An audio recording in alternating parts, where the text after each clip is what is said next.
An American intelligence officer walked into a briefing room at Nui Dat in late 1967, carrying a classified folder stamped with the seal of the Combined Intelligence Center, Vietnam. Inside that folder were 6 months of signals intercepts, aerial photography, agent reports, and electronic surveillance data collected by the most sophisticated intelligence apparatus the world had ever deployed in a combat zone.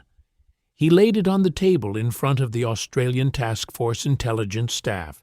300 pages, millions of dollars, the combined output of the Central Intelligence Agency, the National Security Agency, the Defense Intelligence Agency, and Military Assistance Command, Vietnam's own J2 section. The senior Australian intelligence officer, a captain who had spent 18 months building his own network from scratch in Buoc Tui province, picked up the folder, thumbed through approximately 40 pages, set it down, and said 4 words that would be quoted in classified cables for the next 3 years. "Your intelligence is garbage." The American was speechless. The most powerful intelligence community on Earth had just been dismissed by a captain from a country that did not even have a foreign signals intelligence agency until 1947. But here is the thing that makes this story worth telling. The Australian was right. And what his tiny team had built in the villages and jungles of Buoc Tui province, the human network, the pattern analysis, the fusion of ancient tracking knowledge with modern counterinsurgency methodology, was producing intelligence so accurate that American commanders began requesting Australian assessments over their own. You are about to discover how fewer than 30 intelligence operatives from Australia constructed an information network that outperformed a billion-dollar American intelligence machine. And trust me, by the end of this, you will understand why a United States Army PSYOPs advisor wrote in his end-of-tour report that the fastest way to pacify Buoc Tui province was to hand the entire advisory mission to the Australians. Because the Americans, he admitted, would look like hell by comparison. Stay with me. To understand how Australia built an intelligence network that humiliated the most technologically advanced military on Earth, you first have to understand what the Americans were doing wrong. And they were doing almost everything wrong. The United States intelligence architecture in Vietnam was, by 1967, the most expensive and complex surveillance system ever assembled for a single conflict.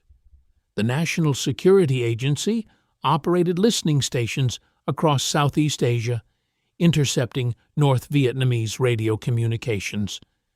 The Central Intelligence Agency ran networks of paid informants, managed the provincial reconnaissance units, and oversaw the Combined Intelligence Center in Saigon that was supposed to fuse all available intelligence into a coherent picture. The Defense Intelligence Agency analyzed satellite imagery and aerial photography. Military Assistance Command Vietnam maintained its own J2 intelligence section, coordinating tactical intelligence across every American unit in the country. The problem was not a lack of information. The problem was drowning in it. By 1967, American intelligence agencies in Vietnam were producing an estimated 12,000 pages of reports per week. Signals intercepts alone generated volumes that no human staff could process in real time. Aerial photography covered every square kilometer of South Vietnam multiple times over. Agent reports arrived from thousands of paid informants across 44 provinces, and none of it was being effectively integrated. The Combined Intelligence Center in Saigon, which was supposed to be the fusion point for all this data, was staffed by analysts who rotated through 12-month tours.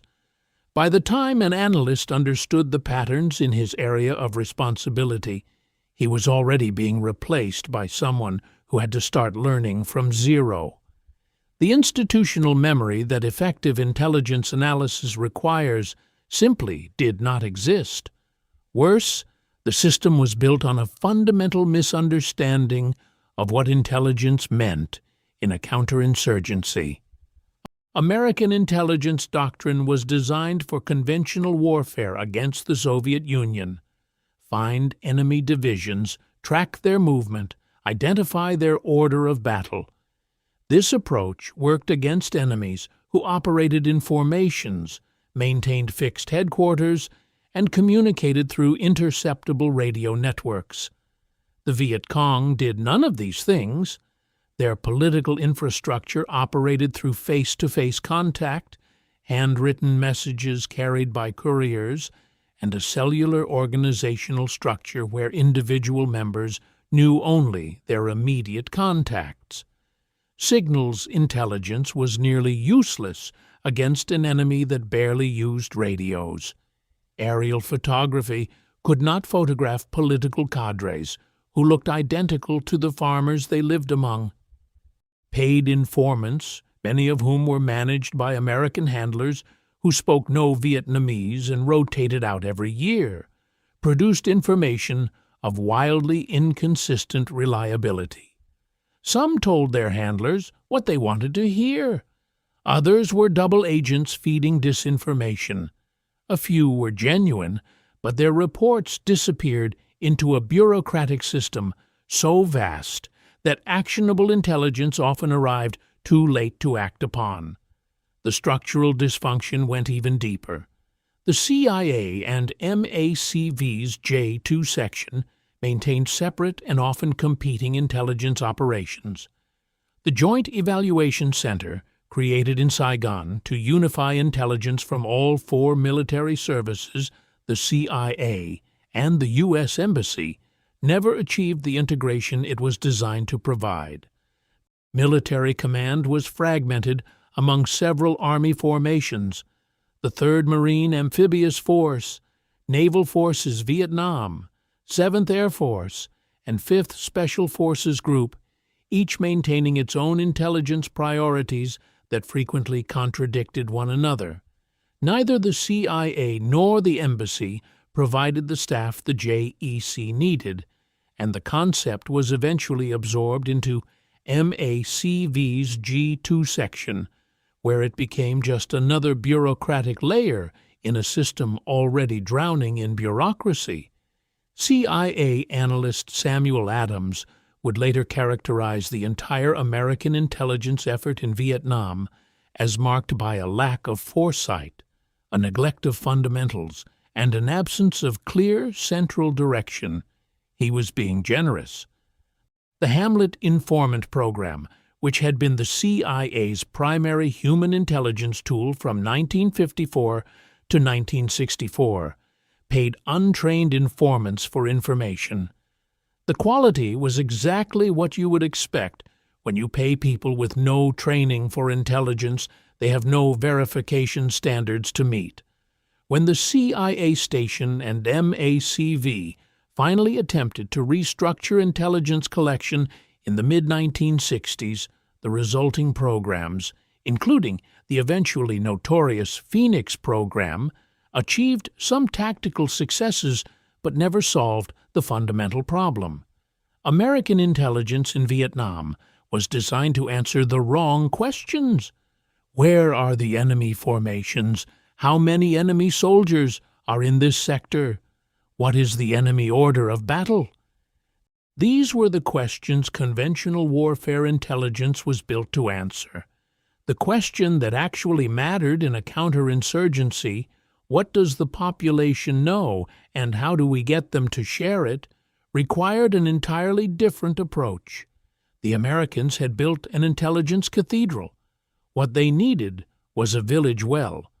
When the first Australian task force arrived in Phuoc Tuy province in mid-1966, they brought with them an intelligence philosophy forged in a very different tradition. The Australians had not learned intelligence in the corridors of Langley or the lecture halls of the Defense Intelligence School. They had learned it in the jungles of Malaya, in the villages of Borneo, and on the vast empty stations of outback Australia, where Aboriginal trackers had been reading the land for 40,000 years. The man who set the template was Colonel Ted Sarong, the first commander of the Australian Army Training Team Vietnam. Sarong had arrived in Vietnam in 1962, 4 years before the main Australian force, leading a team of just 30 hand-picked advisors. Most were career officers and senior non-commissioned officers selected from the infantry, the SAS, and the commandos. Their average age was 35. Every one of them was considered an expert in counter-revolutionary warfare. Many had served during the Malayan Emergency, the 12-year campaign that had produced the only successful defeat of a communist insurgency in the Cold War era. Sarong concentrated his team at the Intelligence Centre at Mosman in New South Wales before deploying, and from the beginning he understood something that American commanders would spend a decade failing to grasp. Intelligence in a counterinsurgency does not flow from technology downward. It flows from the population upward. The people living in the villages know who the guerrillas are. They know where the weapons are hidden. They know which trails the couriers use, which rice paddies feed the fighters, which hamlet chiefs are secretly reporting to the shadow government. This knowledge exists in every contested village, in every insurgency in history. The question is not whether the information is available. The question is whether you can build relationships deep enough and patient enough to extract it. Sarong himself became a counterinsurgency advisor to MACV Commander General Paul Harkins, and he recognized almost immediately that the American advisory system was producing intelligence failures on a massive scale. By September 1962, barely a month after his team arrived, Sarong had concluded that MACV's reports of progress in the war were wildly optimistic. He watched American advisors rotate through assignments so quickly that they could never develop the nuanced understanding of local conditions that effective intelligence demanded. He saw a system that measured success by statistical outputs, numbers of patrols conducted, numbers of enemy reported killed, numbers of intelligence reports filed, rather than by the quality of understanding those numbers were supposed to represent. He advocated for a police field force concept drawn from the successful colonial policing models he had studied in Malaya and Burma, that would create village-level security forces capable of gathering intelligence through daily interaction with the population. The concept was rejected by both General Westmoreland and the American pacification chief Robert Comer, for reasons that revealed everything about the institutional obstacles to effective intelligence. Comer objected that there were no American advisors trained in colonial policing methods. Rather than train them or accept Australian guidance, he preferred to abandon the concept entirely. The irony was suffocating. Meanwhile, Sarong's AATTV advisors were dispersed across South Vietnam, working individually or in pairs with South Vietnamese Army units, Montagnard Hill tribes, territorial forces, and occasionally with American Special Forces and the CIA. Their dispersal gave Australia an intelligence window that extended far beyond Phoak Toi province, providing Canberra with independent assessments of the war that frequently contradicted the optimistic picture being painted by American headquarters. Some AATTV members were attached to provincial reconnaissance units operating under the CIA's Phoenix program, which targeted the Viet Cong political infrastructure through infiltration, identification, and neutralization. This gave the Australians intimate exposure to the darkest corridors of the intelligence war, knowledge they would carry into the construction of their own networks when the task force arrived in Buok Tui. The Americans could not. Their 12-month rotation policy meant that every advisor, every intelligence officer, every civil affairs specialist was constantly being replaced. A young lieutenant would spend 3 months learning the names of the village elders, another 3 months building tentative trust, and then rotate home just as he was becoming useful. His replacement would arrive knowing nothing, and the process would begin again. The Vietnamese villagers who had survived French colonialism, Japanese occupation, the First Indochina War, and now the American intervention recognized this pattern immediately. Why risk your life providing information to an American who would be gone in a year? The Viet Cong, by contrast, had political cadres who had been working the same villages for a decade. The Australians attacked this problem with a methodology that horrified American bureaucrats, but produced results that could not be denied. When the first Australian task force established its base at Nui Dat in June 1966, the intelligence section began building what they called the pattern of life for Phuoc Tuy province. This was not electronic surveillance. This was not signals interception. This was human beings watching other human beings. Day after day, week after week, month after month, until the normal rhythms of village life became as familiar as their own heartbeats, and then watching for the moments when those rhythms changed. The methodology drew from the Malayan emergency model that Australian military thinkers had spent years refining. In Malaya, the British and Australian forces had eventually defeated the communist insurgency not through firepower, but through intelligence, specifically through a system of population control and information gathering that separated the guerrillas from their support base. The core principle was elegantly simple: secure the population, build trust, gather information, act on that information with precision, then return to the population and demonstrate that cooperation produces results.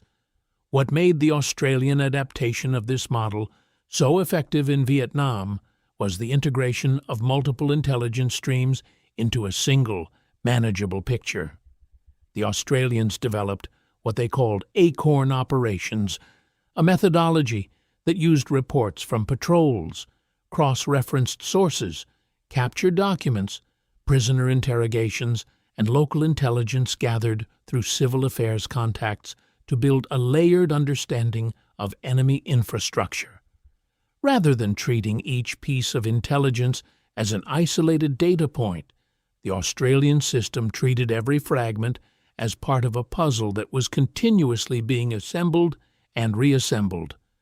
A patrol report noting fresh tracks on a particular trail would be cross-referenced with a civil affairs officer's observation that a specific village market had fewer vendors than usual, which would be compared with signals intelligence suggesting increased radio traffic in a neighboring sector.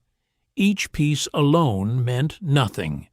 Together, they painted a picture that allowed prediction rather than mere reaction. The Australian intelligence section in Phuoc Tuy was small by American standards. Where a comparable American division intelligence staff might number over 100 personnel, the Australian Task Force Intelligence Section operated with a fraction of that.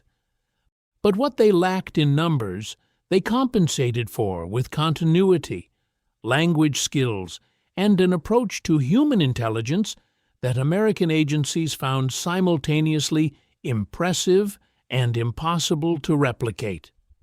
The intelligence officers at Nui Dat maintained what amounted to a living encyclopedia of the province. They knew the name of every hamlet chief, They tracked the genealogies of families with known Viet Cong connections. They maintained files on every captured enemy fighter, cross-referencing the information extracted during interrogation with intelligence from other sources to build detailed profiles of the Viet Cong political and military structure operating in the province. Captain Robert O'Neill, the intelligence officer of the 5th Battalion Royal Australian Regiment during the first deployment, produced analyses of the operational environment that were remarkably prescient. He identified that the final outcome of the war would be determined by the feelings of the Vietnamese people, a conclusion that American intelligence, focused on enemy order of battle and body counts, was structurally incapable of reaching. Australian intelligence officers did not simply interrogate prisoners and debrief agents from behind a desk. They went into the villages. They sat in the markets. They drank tea with hamlet chiefs. They learned enough Vietnamese to conduct basic conversations without interpreters, who were always a security risk. They returned to the same villages repeatedly, building the kind of personal relationships that produce genuine intelligence, rather than the paid fabrications that plagued American networks. This was not unique to the intelligence section. The entire Australian approach to pacification in Puak Tui was built on relationships. The first Australian Civil Affairs Unit, established in 1967, sent soldiers into villages to run medical clinics, build schools, and teach English. These activities served dual purposes. They genuinely helped the population, and they created the conditions under which villagers would share information. A medic who treated a farmer's sick child every week for 6 months was not an occupier. He was a neighbor, and neighbors talk. But the true intelligence weapon, the capability that no American unit could match, was the Special Air Service Regiment. The SAS arrived in Vietnam in April 1966 and immediately established itself as what the Australian War Memorial would later describe as the eyes and ears of the 1st Australian Task Force. Based on SAS Hill at Nui Dat, the 3 Sabre squadrons rotated through Vietnam on year-long deployments, conducting nearly 1,200 patrols over the course of the war. Their official mission was medium-range reconnaissance. Their actual function was to build the most detailed tactical intelligence picture of any province in Vietnam. The SAS did not merely gather tactical intelligence about enemy positions and movements. They built a comprehensive picture of enemy behavior patterns that transformed raw data into predictive analysis. 5-man patrols would insert into enemy territory and remain for 2 to 3 weeks, moving at roughly 100 meters per hour, observing everything, recording everything, disturbing nothing. They watched enemy trail networks for days, counting personnel, noting times of movement, identifying individuals by physical characteristics and equipment. They mapped supply routes with a precision that aerial photography could not achieve because they were seeing the trails from ground level, identifying the subtle signs of recent use that were invisible from 15,000 feet. The evolution of SAS intelligence methodology over successive tours tells its own story. During 3 squadrons' first tour in 1966, the unit conducted 134 patrols and developed many of the techniques that later squadrons would refine. When 2 Squadron arrived for its first tour, the task force commander Brigadier Ron Hughes pushed the SAS toward more offensive operations, creating a new hybrid mission type called the Reese Ambush, where patrols carried out reconnaissance of an area for several days and then set ambushes on tracks they had identified. This fusion of intelligence gathering and direct action was revolutionary. Previous doctrine had treated the 2 functions as separate, The Australians recognized that the best ambush was one informed by days of patient observation, and the best intelligence was gathered by operators who understood what information the ambush teams needed.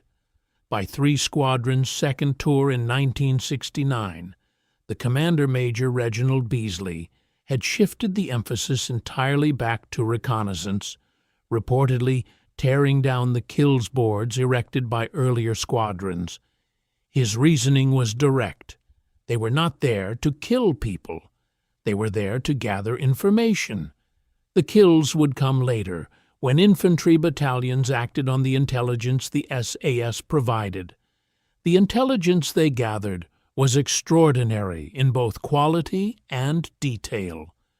Where American reconnaissance patrols operated for 3 to 7 days and maintained constant radio contact, Australian SAS patrols maintained near-total radio silence, transmitting only one brief scheduled burst per 24-hour period.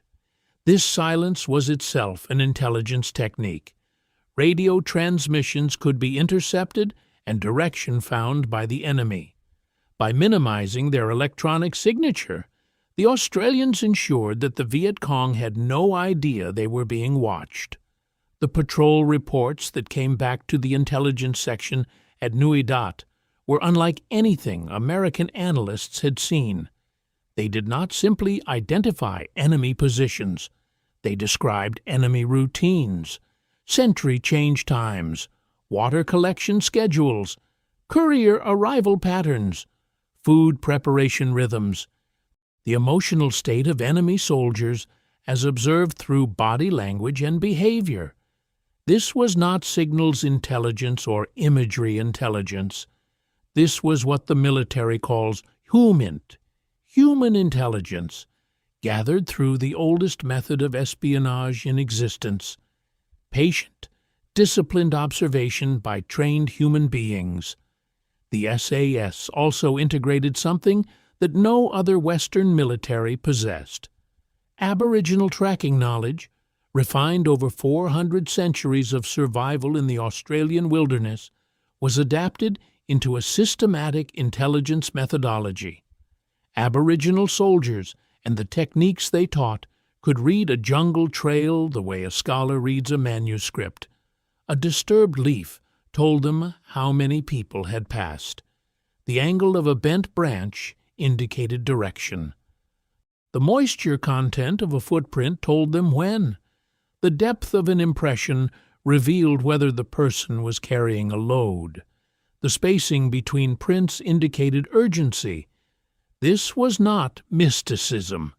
This was the accumulated empirical knowledge of a civilization that had survived for over 40,000 years through observation. And in the jungles of Vietnam, it produced intelligence that American technology could not replicate. The fusion happened at the intelligence section at Nui Dat, where patrol reports, civil affairs observations, prisoner interrogations, captured documents, and signals intercepts were combined into a continuously updated picture of enemy activity throughout the province. The key difference from American intelligence fusion was scale and continuity. The Australian intelligence picture was confined to a single province. It was manageable. Analysts could hold the entire picture in their heads. They knew every village, every trail, every known Viet Cong operative by name. When a new piece of information arrived, they could immediately place it in context, comparing it against months or years of accumulated knowledge. American intelligence, spread across 44 provinces and processed through multiple competing agencies, could never achieve this level of granular understanding. The results spoke in numbers that the Pentagon found difficult to process. By 1969, enemy-initiated incidents in Phuoc Tuy Province had dropped by more than 70% compared to 1966 levels. The D445 Provincial Mobile Battalion, which had operated freely throughout the province before the Australians arrived, was progressively degraded through operations guided by intelligence so precise that ambushes could be positioned on trails the enemy had not yet decided to use. The intelligence advantage had shown itself as early as August 1966 at the Battle of Long Tan. Australian signals intelligence had tracked the Viet Cong 275th Regiment and D445 Battalion moving to a position just north of Long Tan, outside the range of Australian artillery at Nui Dat. When D Company of the 6th Battalion Royal Australian Regiment made contact with an overwhelming enemy force of over 2,000 fighters, the intelligence picture allowed Australian commanders to understand the scope of the engagement and coordinate a response. 108 Australians fought for 4 hours in a monsoon rainstorm against a force that outnumbered them 20-1. 18 Australians were killed and 24 wounded. At least 245 Viet Cong were confirmed dead. The battle demonstrated what would become the Australian pattern throughout the war. Intelligence provided the context. Preparation provided the advantage. Discipline provided the survival margin. And the intelligence picture was continuously enriched by every engagement, every captured document, every prisoner interrogation that followed. When the SAS gathered intelligence indicating that D445 was using the Mae Tau Mountains as a base area, that information formed the foundation for Operation Marsden in December 1969, one of the most successful Australian operations of the entire war. Operation Marsden demonstrated exactly how Australian intelligence translated into operational success. SAS patrols had spent months mapping the approaches to the Mae Tau Range, identifying trails, supply routes, and defensive positions. The Mae Tau Mountains were the headquarters of the Viet Cong 5th Division, which controlled the 274th and 275th Regiments, as well as local guerrilla forces throughout the region. The mountains also housed the K-76A Hospital, the principal medical facility serving regional communist forces. This was not a target identified by aerial photography or signals intercepts. This was a target developed through months of patient ground-level observation by 5-man patrols that moved through the jungle like water through rock. When the infantry battalions finally moved in, all 5 infantry companies from the 6th Battalion Royal Australian Regiment and the New Zealand contingent were deployed. They were not groping blindly through the jungle hoping to stumble upon the enemy. They knew where the base camps were. They knew where the supply caches were hidden. They knew where the field hospital operated. A company scaled the mountains, navigating through a 200-meter-wide minefield of improvised mines constructed from unexploded American cluster bombs, guided by intelligence that told them exactly where those mines were concentrated. D Company located the first major stores dump in a cave at the southern end of the mountains. The operation uncovered weapons sufficient to equip 2 battalions, medical supplies for a major hospital facility, and intelligence documents that provided insights into Viet Cong command structure throughout the region. The discovery was described as one of the most significant losses suffered by D445 Battalion during the entire war. Their field hospital was destroyed, their pharmacy was captured, their logistical backbone was broken, and the entire operation was built on intelligence gathered by 5-man patrols that moved through the jungle like shadows, feeding information back to an analysis team small enough to fit in a single room at Nui Dat. The American PSYOPs advisor in Phuoc Tuy Province, Major Desmond Smith, was so impressed by what the Australians achieved that in his 1968 end-of-tour report, he wrote something that no American officer was supposed to write. He stated that the quickest path to pacification in Puak Tui would be to hand the entire advisory mission to the Australians, replacing all American advisors with Australian personnel. He acknowledged that this recommendation would cause him professional harm, but he believed it would work because, as he wrote, the Australians would make it work. He then added a devastating coda. The only problem with trying it and seeing it succeed, he wrote, was that the Americans would look terrible by comparison in the other 43 provinces where American efforts and plans had failed. His recommendation was never implemented. It was too politically dangerous. But the fact that an American officer wrote it at all revealed the depth of the intelligence gap between the two Allied forces. The Australian approach was not without its own limitations and moral complexities. The cordon and search operations that provided some of the best intelligence also required forcible population resettlement, a practice that generated resentment even when it was conducted humanely. The information gathered through patient village relationships was sometimes complemented by interrogation techniques that occupied gray areas between rapport building and psychological manipulation. Some AATTV members were attached to provincial reconnaissance units involved in the controversial Phoenix program, which targeted Viet Cong political infrastructure through infiltration, arrest, and assassination.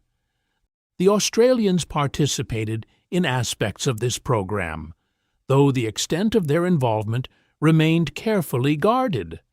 There was also the uncomfortable reality that Australian intelligence success in Phuoc Toi province did not translate into strategic success in the broader war. The Australians demonstrated that effective counterinsurgency intelligence was possible. They proved that small, well-trained units with deep local knowledge could outperform massive technological systems. But their success was confined to a single province, and even within that province, the gains proved temporary. When Australian forces withdrew in 1971 and 1972, the Viet Cong political infrastructure that had been suppressed but never fully eliminated began reasserting itself. The relationships that Australian intelligence had built with the population could not be transferred to the South Vietnamese forces that replaced them. The captured enemy documents told their own story. Viet Cong intelligence assessments of Australian forces used language that was never applied to the Americans. They acknowledged that Australian patrols were extremely difficult to detect because they eliminated chemical scent signatures and moved too slowly to create sound. They noted that tracking Australian patrols was effectively impossible because of counter-tracking techniques that erased all signs of passage. Their recommended approach for dealing with Australians was, remarkably, avoidance. Do not engage unless absolutely necessary. Do not attempt ambush, because the Australians were more likely to detect the trap than to walk into it. The documents referred to Australian soldiers as Ma Rung, phantoms of the jungle, a term carrying supernatural overtones that went far beyond ordinary military respect. This intelligence dominance was not achieved through billion-dollar satellite systems or banks of computers processing intercepted communications. It was achieved through human beings sitting in the mud, watching, listening, building relationships, and remembering. It was achieved through trackers who could read the jungle floor like a newspaper. It was achieved through interrogators who treated prisoners with calculated professionalism rather than brute intimidation. It was achieved through continuity, through intelligence officers who spent 12 months or more building expertise in a single province rather than rotating through assignments so quickly that institutional memory never formed. The lessons were there for the taking. The Australians shared information freely with American counterparts. Individual Americans recognized the value of Australian methods and advocated their adoption. Colonel Sarong himself had served as a counterinsurgency advisor to the MACV commander, trying to influence American doctrine from within. Some of his ideas, like the police field force concept designed to bring colonial policing methods to Vietnamese village security, were ahead of their time. General Westmoreland personally opposed the police field force initiative, reportedly exclaiming upon seeing the force on parade that they were soldiers, not police, missing entirely the point that counterinsurgency required something between military force and civilian policing. The institutional resistance to Australian lessons was not about capability. It was about identity. The United States military in the 1960s was built on the principle that superior technology and firepower would overcome any challenge. The generals at MACV had grown up studying Normandy and Inchon, not the Malayan emergency.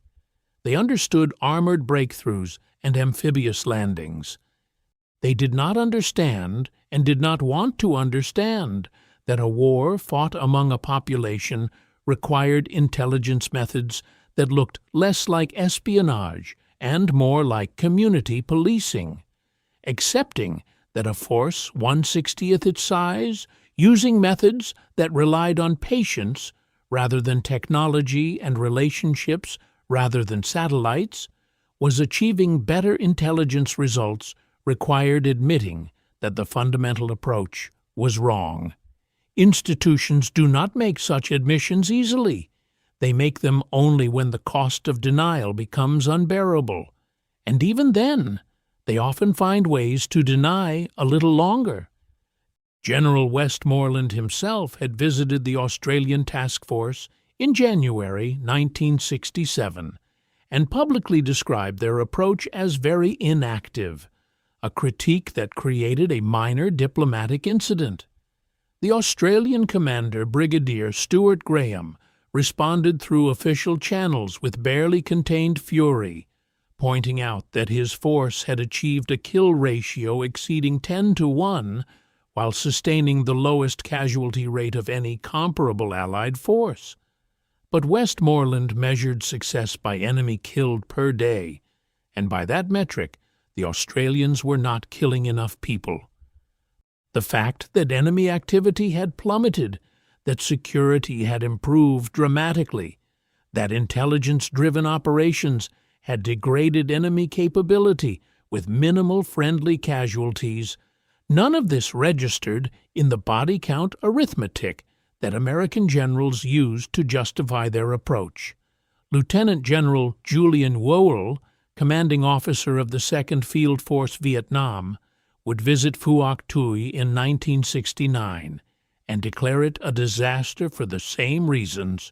The province was more secure than almost any comparable area in Vietnam, but the kill statistics were not high enough to satisfy generals who believed that war was an accounting exercise measured in enemy dead. The cost was measured in lives. American patrols walked into ambushes that better intelligence would have predicted.